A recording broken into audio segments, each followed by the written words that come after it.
கவலை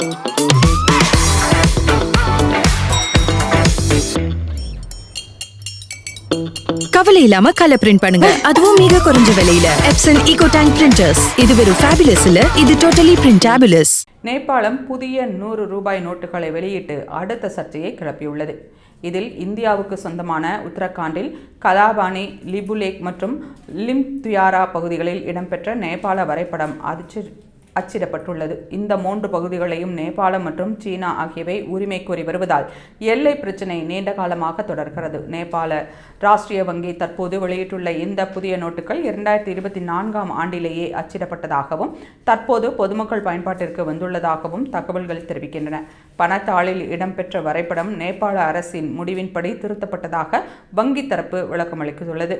பழைய 100 ரூபாய் நோட்டுகளிலும் நேபாள வரைபடம் இருந்ததாகவும் இப்போது வெளியிடப்பட்ட வடிவம் அதற்கு மாற்றாக வந்ததாகவும் வங்கி செய்தி தொடர்பாளர் கூறியுள்ளார்.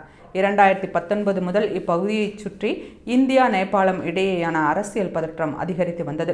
2020ஆம் ஆண்டு முன்னாள் பிரதமர் KP சர்மா ஒலி அரசு கலாபானி, லிபுலேக், லிம்பியாதுரா பகுதிகளை நேபாளத்தின் பகுதிகளாக காட்டும் வரைபடத்தை வெளியிட்ட போது இந்தியா கடுமையாக எதிர்ப்பு தெரிவித்தது.